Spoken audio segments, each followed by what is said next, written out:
আসসালামু আলাইকুম। Hello guys, কেমন আছেন সবাই? আশা করছি সবাই ভালো আছেন। আবারও স্বাগত জানাচ্ছি নতুন একটি ভিডিওতে। আবারও স্বাগত জানাচ্ছি রায়হানস ডেইলি ভ্লগস ইউটিউব চ্যানেলে। তো আজকে মূলত আমি যাব উত্তরা দিয়াবাড়ির লেক পাড়ে। হ্যাঁ, আজকে আমি লেক পাড়ের দিকে যাওয়ার জন্যই মূলত বের হয়েছি বাসা থেকে। তো আমি বর্তমানে আছি উত্তরা সেন্ট্রাল মেট্রো স্টেশনে। তো আমি ট্রেন থেকে নামলাম, এখন লেক পাড়ের দিকে যাব আর কি। আজকে মোটামুটি ভালোই রোদ আছে, শীতকাল নাই বললেই চলে। তো চলুন যাওয়া যাক। গেটটা হচ্ছে লাগানোর পাশে, যে সিঁড়িটা দিয়ে নিচে নামে ওইটা লাগানো।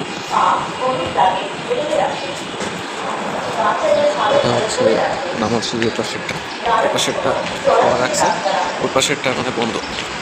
ওই পাশ দিয়ে নেমে তারপর লেক পাড়ের দিকে যাবো। আমি নামলাম Uttara centre metro rail station থেকে। এখন লেক পাড়ের দিকে যাব আর কি।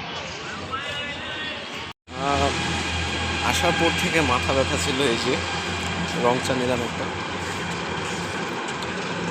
মাথা ব্যথা প্রচণ্ড, মানে কালকে রাতে ঘুম হয়নি।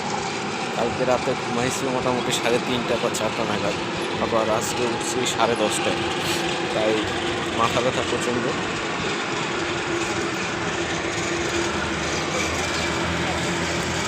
তো আমরা এখন যাচ্ছি হলো এই যে ব্রিজের এই সাইডটায়, যে পাশ দিয়ে খুব সুন্দর বিল্ডিংয়ের ভিউগুলো দেখা যায়, এই পাশের সাইডটাতেই যাচ্ছি যেন ভালো মতো ভিউটা নিতে পারি। এর আগেও আসছিলাম আমি, এই জায়গাটা আমার বরাবরই পছন্দ।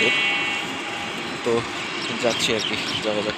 তাতে এই যে এরকম সুন্দর একটা ফ্লাওয়ার গার্ডেন, অনেক জোস, বিভিন্ন ধরনের ফুল আছে, ফুলগুলো অনেক সুন্দর। বিশেষ করে এই যে বাগান বিলাসে এই কালারটা আমার কাছে অনেক জোস লাগে। একদম ফটফটে গোলাপি কালার, টকবগেরা। তো স্টেশন থেকে নামে কিছুটা দূর এসে আমি একটা রিক্সা নিলাম।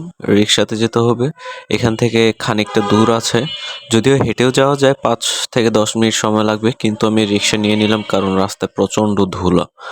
সো রিক্সা থেকে নেমে তারপর ভিউটা নেওয়া যাবে ইনশাল্লাহ। যে বিল্ডিংগুলো দেখা যাচ্ছে,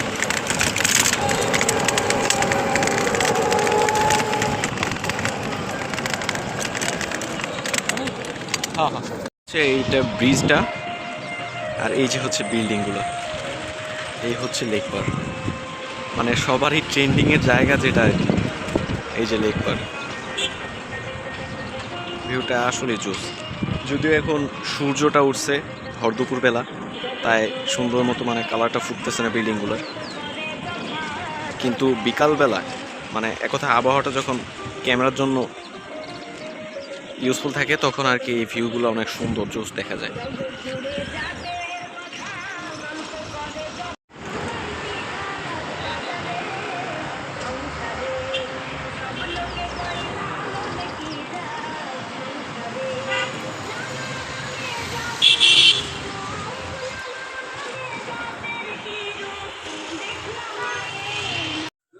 আমি এতক্ষণ ধরে ছবি তোলার জন্য একটা মানে পজিশন পাচ্ছি না যেখান থেকে আমি সুন্দর করে ভিউটা নিতে পারবো বিল্ডিংটার। সো লিটারালি আমি ধারগুলার নিচে নামে পর্যন্ত গেছি, পানির কাছাকাছি। ওই যে দেখুন, একটা হচ্ছে বালিহাঁস, কত সুন্দর না, অনেক জোস। এই যে বালিহাঁস, ওমা, ওই যে ডুব দিছে, দেখি ডুব দিছে, উঠবে উঠবে, আশেপাশে দেখবেন যে একটু দূরে যায় উঠবে, ওই যে মাথায় উঠছে, বাহ চমৎকার। তো এই হচ্ছে মানে লেক পাড়টা আর কি। আর সাইড দিয়ে যত চেয়ার টেবিল, তারপর ছোট ছোট দোকান, প্রত্যেকটা এক একটা হচ্ছে ফুচকা চটপটি এগুলার দোকান আর কি। এগুলাতে অগণিত দোকান। একটা ডালিয়া ফুলের বাগান, ডালিয়া ফুলের বাগানে চারদিক দিয়ে ঘেরা, কিন্তু প্রবেশ মূল্য টিকিট নির্ধারণ করা আছে, 20 টাকা টিকিট প্রত্যেকটা মানুষের জন্য। মানে ঢুকবেন 20 টাকার টিকিট নিয়ে, তারপর ঢুকতে হবে ছবি তোলার জন্য। কিন্তু কোনো ফুল ছিঁড়তে পারবেন না, কোনো ফুল তোলা যাবে না, ধরা যাবে না। ছবি তোলার জন্য মানে প্রবেশ টিকিট মূল্য হচ্ছে 20 টাকা পার পারসন।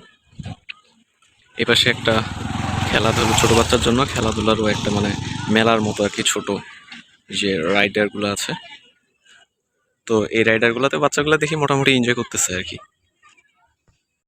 আসলে এই যে লেক পাড়ের এই সাইডটা মূলত যারা ঢাকা শহরে ফ্যামিলি নিয়ে থাকে, বাচ্চা কাচ্চা আছে বাসায় ছোট ছোট, বা গার্লফ্রেন্ড বয়ফ্রেন্ডের কথা বললে ভুল হবে না, তারা এরকম বড় একটা স্পেসে আসে।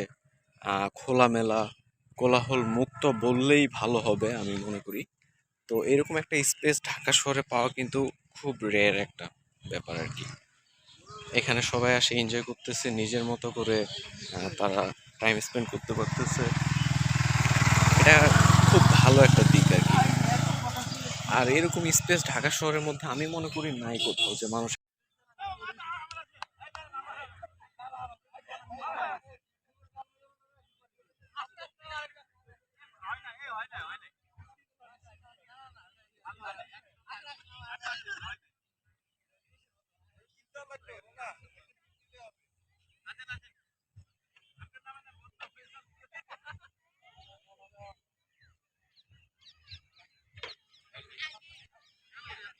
দিয়াবাড়িতে আসলে সব থেকে এটা ইন্টারেস্টিং বেশি যে আপনি এতটা স্পেস পাচ্ছেন, একটা খোলামেলা হাওয়া নেওয়ার মতো সুযোগ হচ্ছে ঢাকা শহরের মতো জায়গায়। তো এটাই সব থেকে বেশি ইন্টারেস্টিং, যে মানুষ এখানে আসে তাদের মানে যেদিন ছুটি থাকে হলিডের দিনগুলো এখানে এনজয় করতে পারে। আসলে চারপাশে অনেক মানুষ, শুক্রবারে আরো দেখা যায় প্রচুর মানুষ আসে। তো এই হচ্ছে পিছনের ভিউটা। আর এ পাশে তো হচ্ছে ওই যে ইয়াটা, মেট্রো রেলের ও সাইডটা। এপাশে লেকের পাড়ে মানুষ আর কি বোটে মানে ট্রাভেলিং করতেছে, নৌকায় চড়তেছে, যে যেভাবে পারতেছে সেভাবে এনজয় করতেছে। এদিকে হচ্ছে আর একটা বড় লেক, ওই বিল্ডিং এর সাইডে ছোট মানে সরু লেকটার সাইড দিয়ে হচ্ছে এই পাশটায় অনেক বড় একটা ফাঁকা মাঠের মতো, আবার সামনের দিক থেকে বড় একটা লেক আছে। এবং যে দিকটা আসলে হচ্ছে আপনার মেট্রোর ফুটওভারটা। তো এই লেকের মধ্যেও কিন্তু দেখা যাচ্ছে অনেক মানুষ ডিঙ্গি নৌকোগুলো নিয়ে, প্লাস্টিকের ডিঙ্গি বা ওই যে আপনার স্টিলের ডিঙ্গি নৌকোগুলো দিয়ে রাইড করতেছে। মোটামুটি অনেকগুলোই ডিঙ্গি নৌকো দেখা যাচ্ছে। আর এই যে মানুষ অনেকজন এখানে পাটি নিয়ে আসছে, অ্যাকচুয়ালি শীতল পাটি নিয়ে আসে, তারা বিছিয়ে পিকনিকের মতো আয়োজনও করতে দেখলাম। অনেকজনকে দেখলাম বন্ধু বান্ধব নিয়েও টাইম স্পেন্ড করতেছে, গার্লফ্রেন্ড বয়ফ্রেন্ড নিয়েও সবাই অনেকে আসছে। তো মাদ্রাসার ছেলেপেলেকেও দেখলাম। আসলে এটা তো কারো নির্ধারিত জায়গা না, এখানে সবাই আসে এনজয় করতে পারে, একটু ফুরফুরা হাওয়া নিতে পারে। মোটামুটি ভালোই ঘুরলাম, দিনটা ভালো কাটলো। এখন ব্যাক করার পালা। আহ, আসলে প্রতিদিনের ব্যস্ততা ছেড়ে এরকম একটা স্পেস বা এরকম একটু নিঃশব্দতা, এগুলা মানে ঠান্ডা কোনো একটা পরিবেশে হারায় যাওয়ার আগ্রহ সবারই মাঝে থাকে। আজকে তাই আর কি বের হইলাম। আগে ভাগে থেকে কোনো উদ্দেশ্য ছিল না বের হওয়ার, বাট সাডেন মনে হইলো যে যাই, একটু স্পেস থেকে ঘুরে আসি। হ্যাঁ, তাই আসলাম আর কি। দিনটা ভালোই ছিল, খারাপ না। ভাল লাগলো অনেকদিন পর এভাবে করে ঘুরে খোলা মেলা একটা পরিবেশের মাঝখানে আসে। প্রত্যেকটা মানুষের উচিত এভাবে করে মানে একটা মানুষ যখন ঢাকা শহরে কর্মরত অবস্থায় থাকে, তার প্রত্যেক দিনের ব্যস্ততায় মানে মাথায় একটা মানসিক স্ট্রেসও চলে আসে। তাই একটু রিল্যাক্স করার জন্য এরকম জায়গাগুলোতে আসা উচিত, একটু খোলামেলা হাওয়া নেওয়া উচিত। যদিও এখানে হাওয়ার সাথে অনেকগুলো ধুলাও আছে।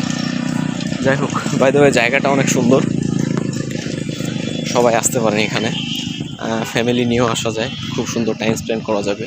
অনেকে দেখলাম যে বাসা থেকে পার্টি, শীতল পার্টি নিয়ে আসছে, পার্টিতে পার্টি বিছায় আর কি সবাই মিলে খাওয়া দাওয়া এগুলো এনজয় করতেছে। তো সেরকমও স্পেস আছে অনেকটাই খোলামেলা। আচ্ছা, এবার তাহলে যাওয়ার পালা। সবাই ভালো থাকবেন, সুস্থ থাকবেন। যদি ভিডিও ভালো লাগে থাকে তাহলে অবশ্যই চ্যানেলটিকে সাবস্ক্রাইব করবেন এবং লাইক দিয়ে দিন ভিডিওতে। ধন্যবাদ।